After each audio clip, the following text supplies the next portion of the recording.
So this is part 2 of I4.0 Integration Suite. In this part we will talk about internal and external variables of the SpiderPLC and how to use them. As shown in the previous video, we have a SCADA server which is configured to talk to several PLCs, and how to use functional blocks in SpiderPLC which can connect to all external variables which are connected by drivers and also to internal variables.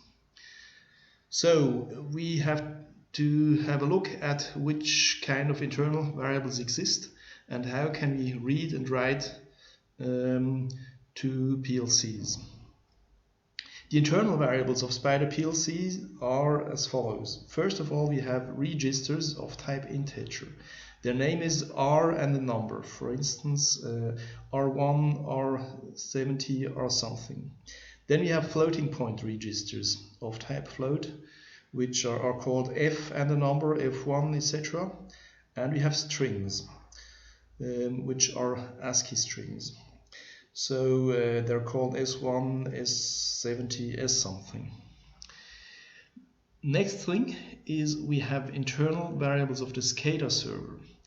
The SCADA server, first of all, features external drivers which connect to PLCs, and variables which are connected like that have the prefix PLC0, PLC1, etc. There is also internal variables of the SCADA server, and these internal variables have the prefix izels : OTF. And OTF stands for on the fly, and this means that these variables will be created automatically the first time that you use them. You do not have to declare them. And furthermore, these variables are type-free, so they can mean everything. They can be a string, they can be an int or a float. So, how can we use these variables? In SpiderPLC, we have input, output, and constant functional blocks, which will be executed in each cycle. So, for reading and writing to internal variables, that will be fine. If we want to write to an external variable, we have to avoid writing during each cycle in order to avoid an overflow of the write buffer. So let's get started and dive into the example. So from our part 1 example, we have added some additional variables from the back of PLC, which is this integer, which is automatically counting within the PLC. We have a float, a real variable, and we have a string coming in from the back of PLC. And we will now copy these variables into our inputs and program some logic with it. So I will open the SpiderPLC FBD editor, and first thing that we have here is this integer which is counting automatically. We will add a compare function block from the word section. So we say if this automatic counter is greater than the constant. So this is a constant. Constants can be found also here in the input section. If the value is greater than 500, it will produce a 1. We will add an additional rising edge logic to create a clean trigger signal. And we'll use a counter from the counter section, which will increment each time that this counter exceeds. And we will let it count from 1 to, let's say, 1,000. We would furthermore like to write the result of this counter each time it increments to the semantic PLC. So we will choose this triggered output value thing, which we explained before. So we shall not write during each cycle to the schematic PLC, but only when this trigger signal is generated. So we will connect this trigger to this output FB and copy the value of the counter to the input, the respective input. And we would like to write this to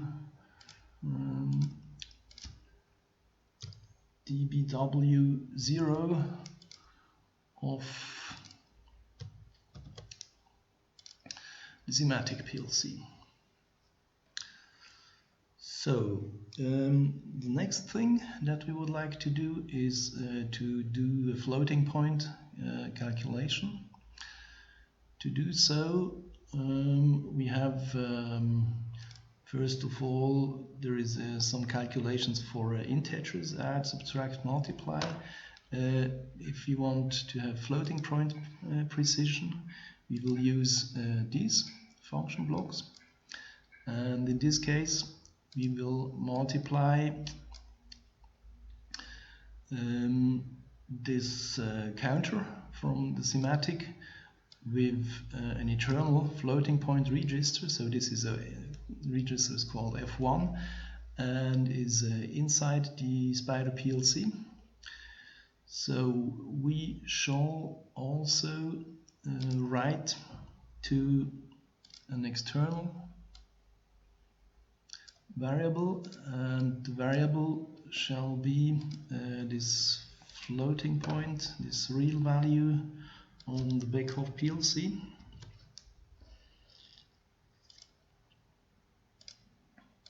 So that will be the variable name, and the trigger will be the same as used before. The next thing you would like to do is to show string operations. There is a special section for string operation, and we will just do an example showing a string concatenations. We have 3 string registers, S1, S2 and S3, which we will connect to the string concat variable, and in this case we will also write this locally to a string variable. We name it S4 and connect it. So this is our logic showing some of the variable capabilities. We make a build, save again, and start the debugger. So if we watch now our example running in SpiderPLC, we see the counter counting up, comparing to 400, and so the grader will activate, send the trigger, increment, and write the value to the schematic variable. The same trigger will call us writing of the result of this multiplication. So I have one constant here which I can modify. I will take 4.67 for instance, and for the next trigger the result will be recalculated to 32.69. And we see the sample using this string concatenation, which writes only to a local variable called S4. So that's it for the introduction to variables.